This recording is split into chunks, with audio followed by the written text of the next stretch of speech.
Coming up today on David versus Goliath.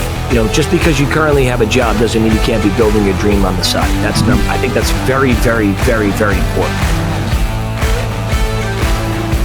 It'll have duct tape, shrink wrap, and whatever it takes, super glue. Welcome to today's episode of David versus Goliath, a podcast dedicated to helping small businesses leverage technology to not only help them compete against their large competitors, but win. Your host is currently the CEO of Anthem Software, a three-time Inc. 500 recipient, and a serial entrepreneur with a passion to help small businesses everywhere find, serve, and keep more customers profitably. Please join me in welcoming your host, Adam DeGraide. Hey everyone, it's Adam DeGraide from the David versus Goliath podcast. So excited to be with you here today. It's our first full-length interview here in January of 2023. And today's episode is brought to you by AutomateMySocial.com, where if you're a small business, you can automate 90 to 100% of all your social media and never have to think about it again. Now, I know what you're saying. What about fresh content? Is this AI written content? What about the human element? All these things that are involved and all these questions that go on our minds as a business owner. Well, let me just tell you this.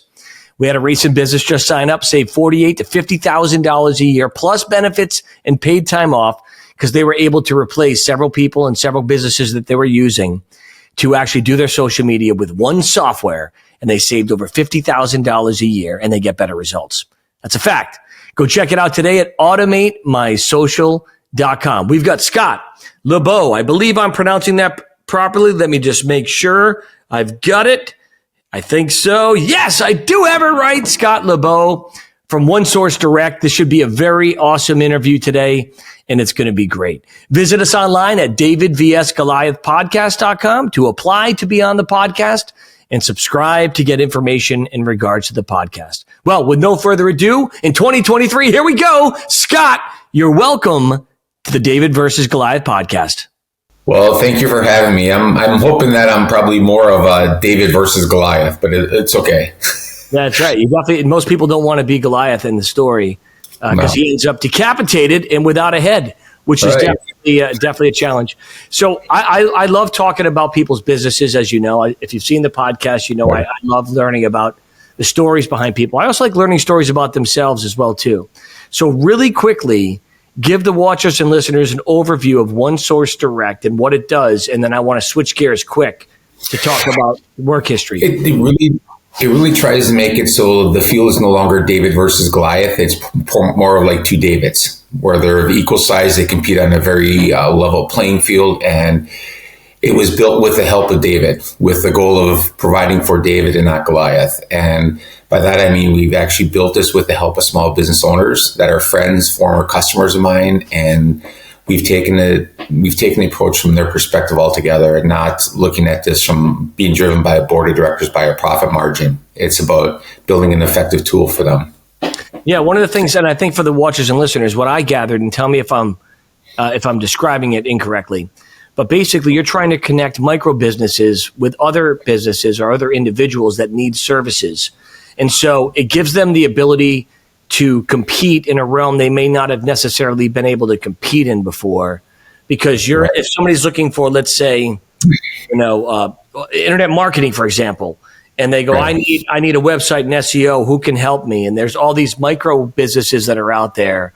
They can go there, be a part of One Source Direct, and they can respond to the requests and the needs of the potential buyer. And those leads come into the potential buyer, and they can respond to those opportunities. So you're trying to create a network of micro businesses and people who need their services in a different way. Am I stating that correctly? Yeah, that's very close, in fact. And, we've given them a couple different ways to communicate. It's like you mentioned, it's the needs and leads, but think about how many small businesses that have a newsletter that literally sits on the website waiting for someone to find it. This is a way for them to push that out to other users without that user having to actually find their website. Yeah, that's great. That's great. If they're a part of your network, you could promote your services and offerings. Yes. Even if you don't have a website, even if you don't have a big social media presence. That's kind of the gist that I was getting. Right. No, it's very true. I mean, when you think about the number of websites that never even get looked at in a given month, it's like over 90% never have an organic hit. Because really the priority is to get to page one, and page one is not a cheap proposition by any stretch of the imagination. So again, so if I have a need and, looking for internet marketing and you can help, once I submit that need, if our geographic areas line up, in terms of what I'm looking for and what you service, you automatically get it. There's no filters that go in other than who you are, what you do, and where you're located. That's it. I love it. It's one of those things when I saw it come through and I looked at it, it's like you really are trying to help the small guy get a chance to compete. And then who knows, maybe eventually become a big guy and be able to afford a company like Anthem Software, who's one of our corporate sponsors. These guys help you get on page one. But, go ahead. No, I was just going to say, if we get to that point, we've already identified 6 charities that we look to give back to. So our goal would be to find ways to help other small businesses, and like whether it's through an entrepreneur group or anything like that we can help in our area, or even across the country or across the globe. It doesn't matter once we get going. And I think watchers and listeners of the Dave vs. Goliath podcast, they love also stories about how people start their own businesses, right? We've all had a work history in the past, and we've all learned from those experiences. Scott, in your world, what was the most difficult job you've ever done, and why? Actually walking into a business to tell them that they're shut down, and some of my peers were surprised that I've actually, I didn't do it via phone. I didn't do it via texting or messaging or anything like that. It's a situation whereby I literally sat across my business owner probably 6 or 7 times to try to help them right their ship and get everything going and work with them on a plan. And, when you finally go in and tell them that, you can't help them anymore. And this is somebody that worked in the business for 15 years. They were working 12 to 16 hours a day. Sure. And when you walk in and do that, it's a very humbling experience. But even in that situation, I felt that that's a person that needed, respect. And if I would have just gone in and done it via phone or an email, I just didn't think that was right. And that's probably been the toughest thing I've ever had to do.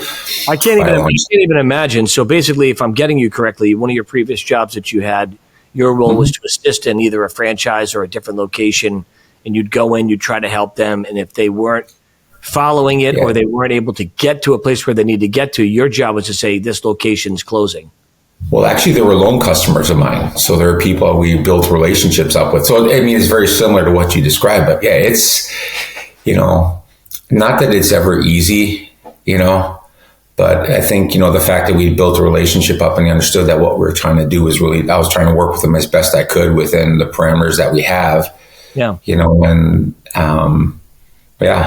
In some weird way, what was the biggest lesson you learned from that? I mean, I would imagine there's some people that broke down, some people that got angry. I mean, what was the thing that you personally took from that experience that has helped you currently in your new experience of starting One Source Direct? I think part of it is just the respect for that small business owner, because they don't have the resources to invest in marketing. It's like a catch-22. I need marketing. I need money to go out to market to get customers, but I need customers to get money. It's like this vicious cycle that they get caught in. It's funny you say that too, man, because I was just working this is a great story, by the way. I was just working a convention, and I work conventions with my new business. I love, in early stages of my business, Scott, I love going in and pressing flesh and being a sales guy on the floor and listening to the potential prospects. And I'm not going to name the person who probably had this exact conversation at least a half a dozen times. So this business comes to us. They say, what do you do? We tell them what we do. And we drive leads, drive conversion, drive, SEO, drive email, drive traffic, convert things, to help you track it, all these amazing things. And you get to the end and the guy goes, well, historically our business is primarily a referral based business, and we don't really, get a lot of internet leads. And I'd say to him, well, why would you expect to? Right. And they look at me like, well, what do you mean? Are you insulting me? I'm like, well, there's nothing on your digital presence that could allow you to have internet leads, because you don't know what the hell you're doing.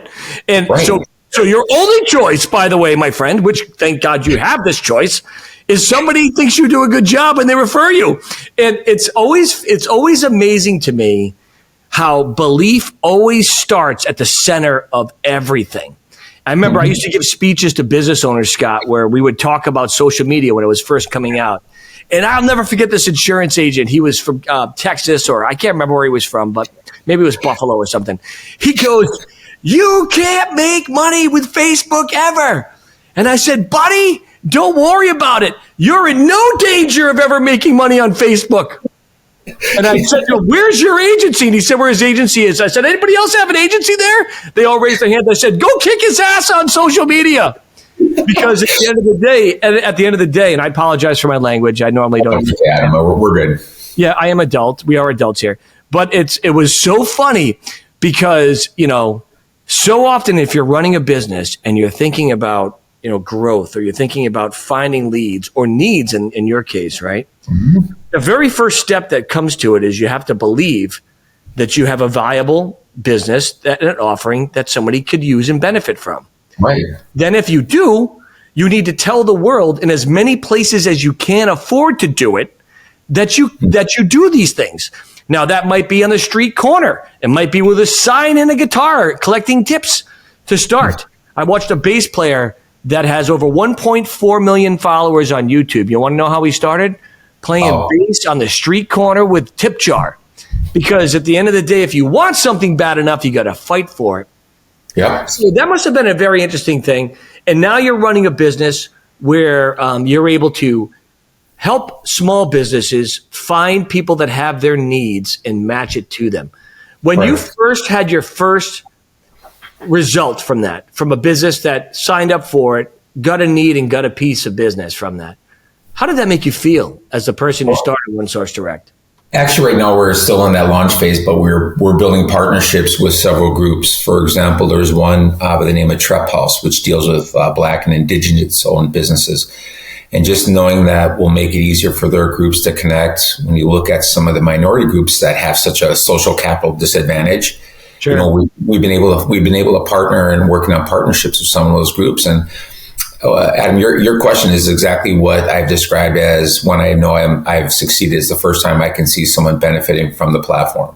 Yeah, so you're brand new in this. You're just getting this thing going. I love these stories, by the way, and I definitely want to talk to you more about that after the first break. We got to take a break right now from our corporate sponsor, Automate My Social. You're with Scott Lebeau and the handsome host with a red A on his shirt, Adam DeGraide. It's an amazing beginning of 2023. We're going to learn so much together. Stay tuned. We'll be right back.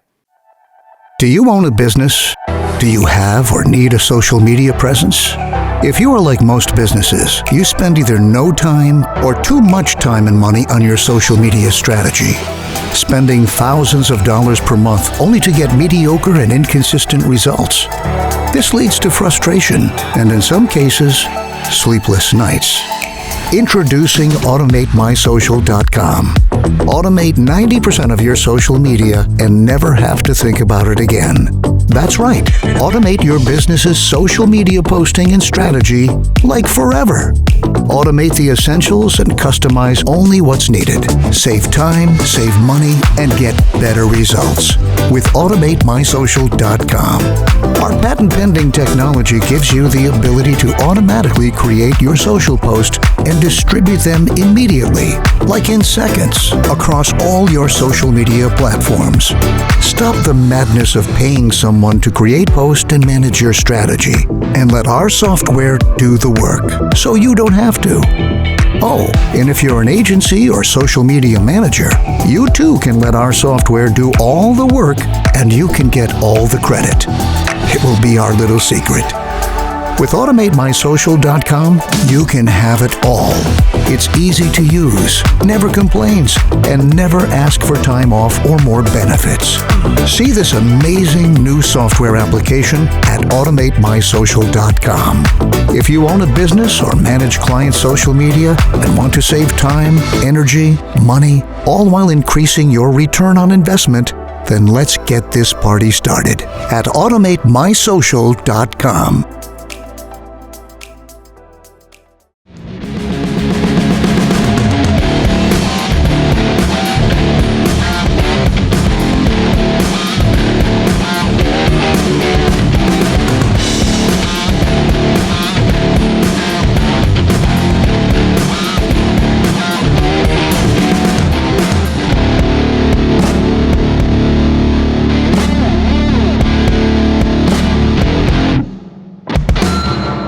And we're back with Scott and Adam, your handsome host.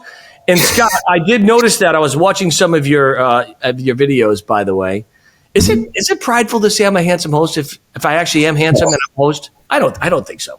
Okay, you talk about self-promotion. How do I, like you said, you got to be in that street corner. You know, if you want something bad enough, you got to do it. So it's no different than what you said earlier. That's right. You know, and I always should tell people, you know, I might be a 7 handsome wise, but once you get to talk to me, I'm a 7 going north. And I'd much rather be a 7 going north than a 10 ripped and shredded going south when you open your mouth. And so, you ever see the movie Shallow Hell? Yeah, I saw Shallow Hell. I love it. Yeah. Yeah, it's that same mindset. Mindset is who you are, and that's what will ultimately drive everything. So. And one of the things that I thought was cool, I was watching your demos because you're right now in the launch phase. You're getting ready to launch this, and you were just talking about disproportionately affected businesses. So you have minority-owned, you've got veteran-owned businesses. I know that's a big emphasis. And then female-owned businesses as well, too. So your portal is going to try to be a way in which individuals can to try to target to work with those individuals, much like Uber has done and other apps have done, you know, where they give you a discount for those things. There's a lot of debate around that, whether that's, appropriate or not. I'm not going to get into that on this podcast. As you know, I'm not political, although I am political. I just don't always tell people what I'm thinking. But at the end of the day, I think the concept of matching needs to leads is, regardless of who you're doing it for, is a huge benefit. How did you start this, and when did you start this, and who joined you to help you do it? We've started back in, my first meeting was November 4th of 2014 with an attorney friend of mine. And the initial goal was to help community banks, because at that time, I think community banks in general, there are fewer banks in the U.S. than we had not seen since before the Great Depression. So knowing that banks were shrinking, and with technology, I knew that a lot of community banks would struggle. So we started off with that premise.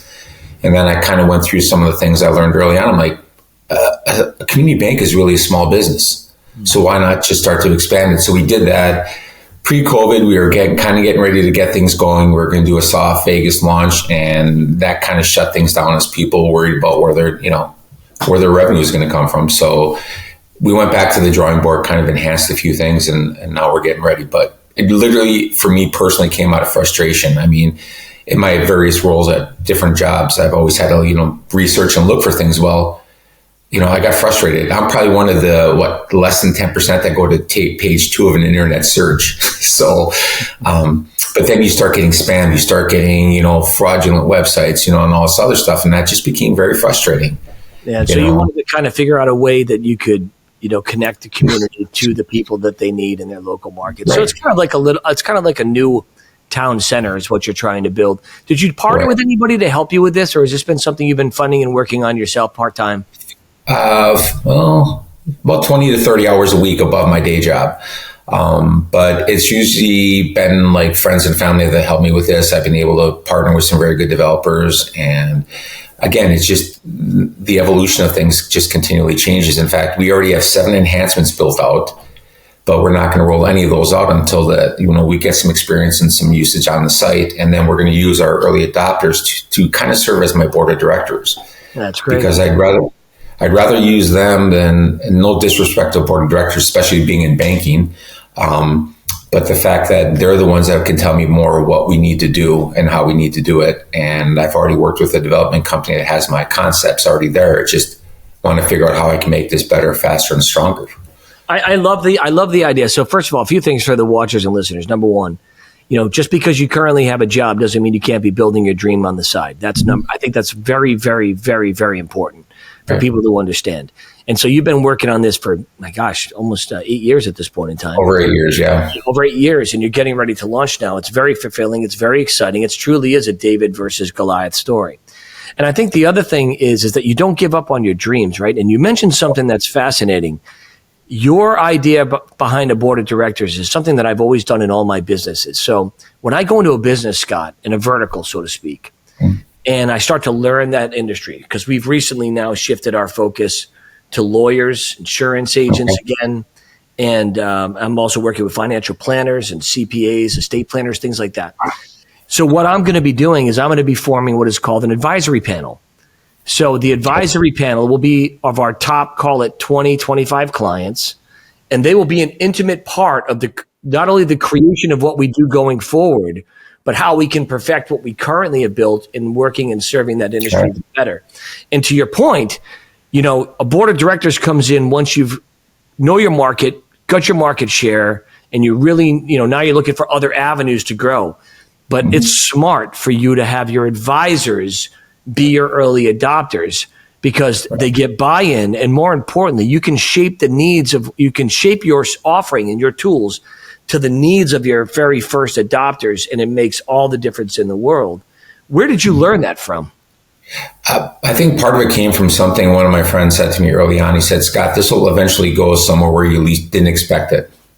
And I think that has really helped whenever I sat down with a developer, whenever I sat down with a marketing person. I have flat told them, I said, to me, I have an idea. I cannot develop, other than I know binary code is ones and zeros. That's about the extent of my coding experience. But it's always been for me a whiteboard, in terms of being open-minded. The discussions that we had when we met with developers, we met with marketing people, we met with small business owners, and we sit in a conference room and talk about the development of it. The conversations get kind of uncomfortable maybe for some because you're talking about why business failed, and then the developers were all very proactive. Okay, how can we do this to help? And so I think just being able to respect everybody in that room and get them to talk openly has kind of guided us to where we are. And that's just something that I felt that I wanted to keep going forward because, even when we get through the 7 enhancements, I don't see that that's where we're going to stop.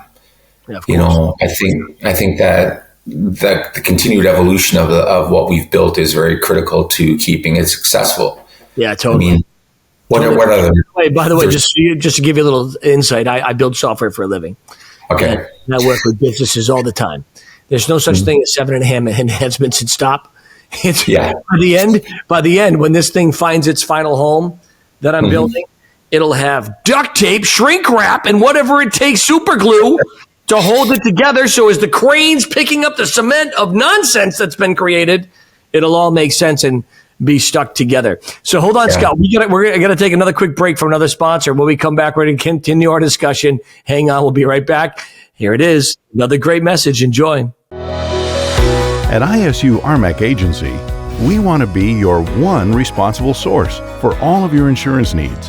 From a rocket engineer in California to several hospitals in Illinois, our personal lines team specializes in hard-to-place risks and high-net-worth clientele. With 2 locations and 20-plus agents, we can write in all 50 states to better serve our clients with needs in multiple states. Family-owned and operated since 1962 and 4 generations carrying on the tradition of insurance. Celebrating our 60th year in the industry, we are truly proud of where we have come from and where we are going. With over 300 carriers nationwide, our agency can offer individuals and businesses more choices and better prices. ISU RMAC brings a wide variety of solutions to the table. For more information, visit us online at www.isu-rmac.com.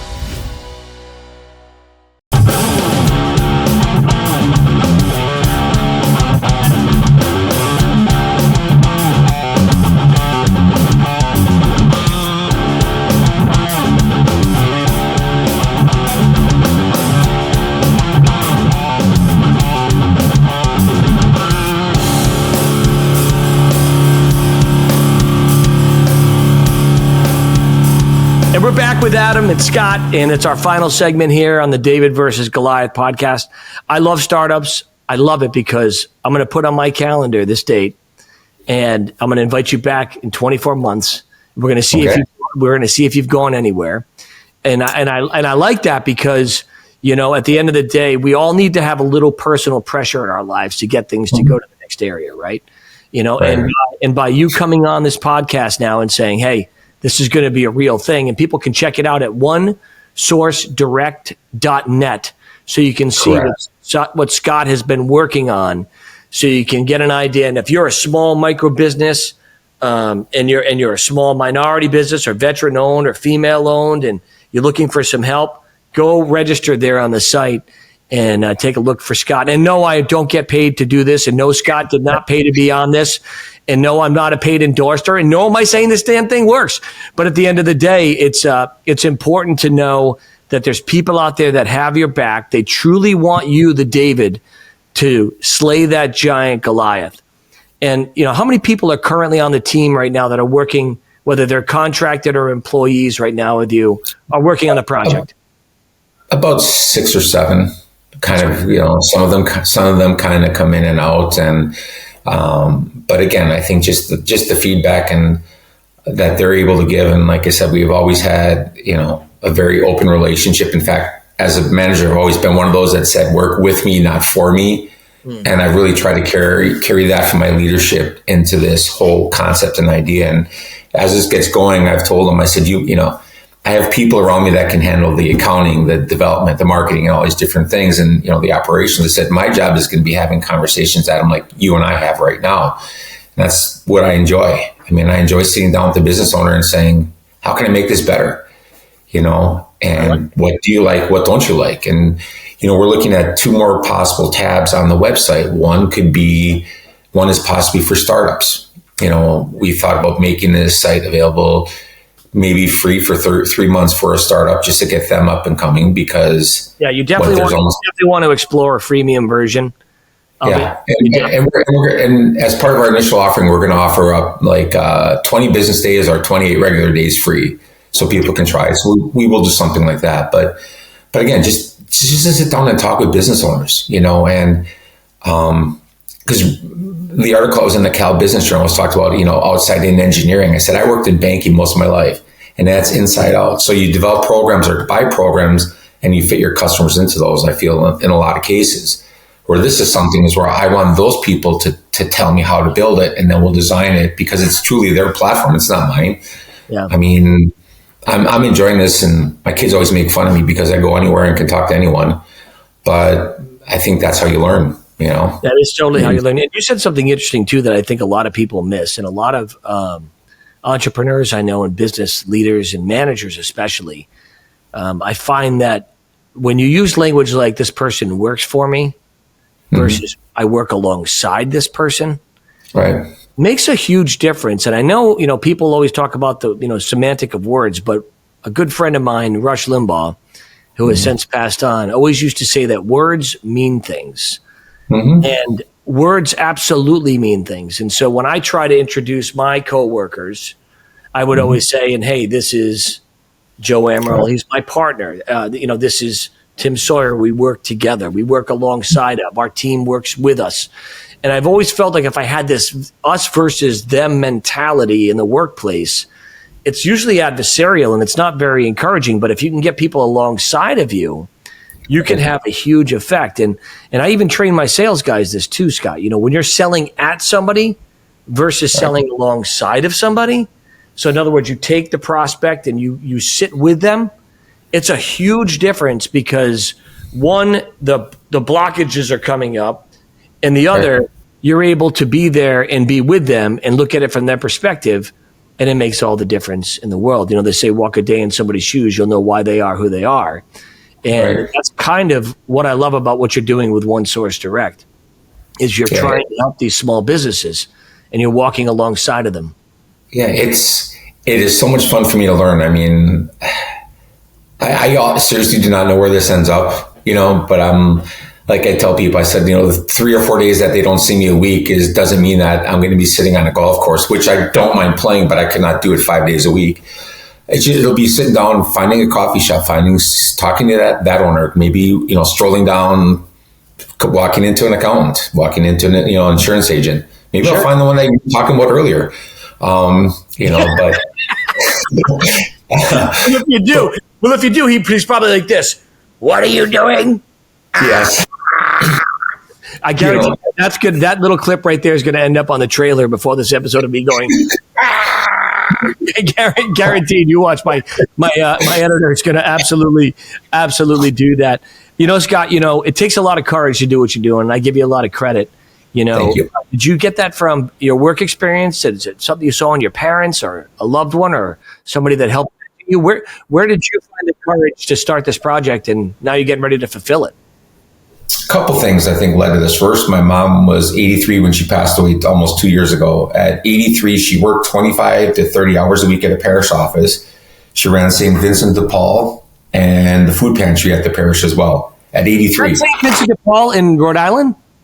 No, this one is in Wisconsin. Oh. But it's just a local office. But so she did all of that. And, part of it too is when I started this, I started late in life. So we have two children. One is 12 now, one is 18. And I think as I got more into this, I wanted to show them, to your point earlier about it doesn't matter how old you are, first of all, if you find something that you really do enjoy, just chase it and go after it. And also the perseverance to weather whatever's happened to the economy over the last 8 years, and just, know that we're at a point now where we're ready to go and we're ready to help. So I love it. The fact that your mom, it's funny you say that. I watched my dad. He was a disc jockey on radio for well over 30 years. I watched him get up every day, 3:30 in the morning, go do his morning shift, and then come home, prepare for the next day, and then go do it again. He would go in during blizzard. So if a blizzard was coming, he would say, "Kids, I love you. I'll see you after the blizzard." And he would go a day before the blizzard showed up, move in and sleep in a sleeping bag on the floor because he was so committed to his job. He's now in the Rhode Island Radio Hall of Fame, along with my grandfather as well too. And so just like you, Scott, I have great people that I've watched work and have great work ethic all their lives, and it's amazing. Well, we wish you, here at David versus Goliath, we wish you much success. How can people find you personally if they're interested to learn more and how they can help you? They can contact me at scott@onesourcedirect.net, or they can call me at 414-238-3340. Scotty Too Hottie from onesourcedirect.net. I wish you absolutely the best. I hope that your idea crushes it. And then I'm going to have you back on in a couple of years. We'll see how you're doing. And I'll be watching from a distance now. Well, hopefully, Adam, I'll be a sponsor of yours within the 24-month window. So that we'll be good there. How's that? That sounds like a plan. I really appreciate it. This has been another amazing episode of the David versus Goliath podcast. Where else can you learn about people's lives and hear about things that impact them to inspire you, educate you, and to activate you in your business? I'm Adam DeGraide. We'll see you next week. Have an awesome day.